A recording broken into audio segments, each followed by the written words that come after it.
शिवाजी राजा, छत्रपती शिवाजी महाराज की।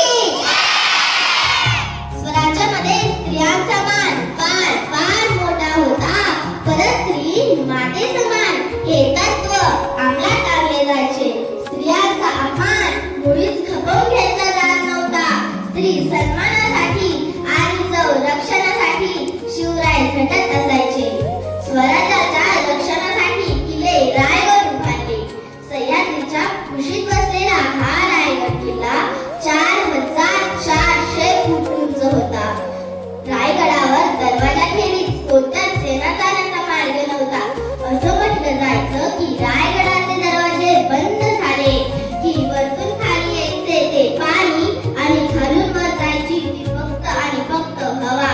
पण या गोष्टीस एक अपवाद, एक स्त्री ठरली जिचे नाव होते हिरकणी। एकदा कोजागिरी पौर्णिमेच्या दिवशी गडाच्या पायथ्याशी असलेल्या वाडीतील काही गवळणी गडावर दूध विकण्यासाठी आल्या। त्यात एक हिरकणी नावाची गवळण होती। हिरकणीला गडावर दूध विकून घरी जाण्यासाठी उशीर झाला। ती गडाच्या दरवाजापाशी आली आणि पाहते तर काय, दरवाजे बंद झाले। ती गडकरांना दरवाजा उघडण्यासाठी सतत विनवीत होती, पण त्या गडकरांनी दरवाजा उघडण्यासाठी नकार दिला, कारण सकाळी सूर्यास्ताच्या वेळी दरवाजे बंद झाले की दुसऱ्या दिवशीच उघडणार हा छत्रपतींचा आदेश लागू होता। त्यासाठी कुणालाच मुभा नसे। पण हिरकणीला आपल्या बाळाची काळजी लागली होती, कारण तिचे बाळ पाळण्यात एकटीच होते। बाळाच्या ओढीने तिचा जीव कासावीस होत होता। ती मुसमुस रडत होती, पहारेकरांना दरवाजा उघडण्यासाठी विनवीत होती। पहारेकरांनाही हिराची बाळ तयार येत होती, पण ते तरी काय करणार, स्वराज्याचा नियम कसा मोडणार। इकडे रात्र दाटत चालली होती, पण हिरकणीस एकाएकी काय झाले कुणास ठाऊक। मागचा पुढचा विचार न करता ती रात्रीच्या भीषण अंधारात रायगडाच्या एका गडावर येऊन दाखल झाली। तो गडा फारच भयंकर होता, जणू ती मृत्यूचीच तरी होती। हिराने आपला पदर खोसला आणि त्या जीव घडणाऱ्या गडावरून उतरण्याचा तिने निर्णय घेतला। सभोवतालच्या झाडाझुडपाने तिचं खरचटत होतं, जोराचा वारा अंगाला झोंबत होता।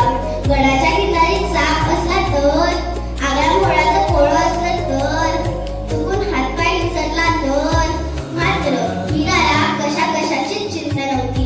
तिला एकच काळजी, ती म्हणजे तिच्या तांदुळाची। भयंकर जीवावर धाडस करीत हिरकणी गडावरून उतरेपर्यंत तिचं खरचटून निघालं होतं। रक्ताने अंग लाल झालं होतं। अशा परिस्थितीत तिने गड उतरला आणि घरी पोहोचताच आपल्या बाळाला कुशीत घेतले। बाळाच्या दर्शनाने त्या मातेला जो आनंद झाला तो जखमांच्या वेदनांपेक्षा कित्येक पटीने जास्त होता।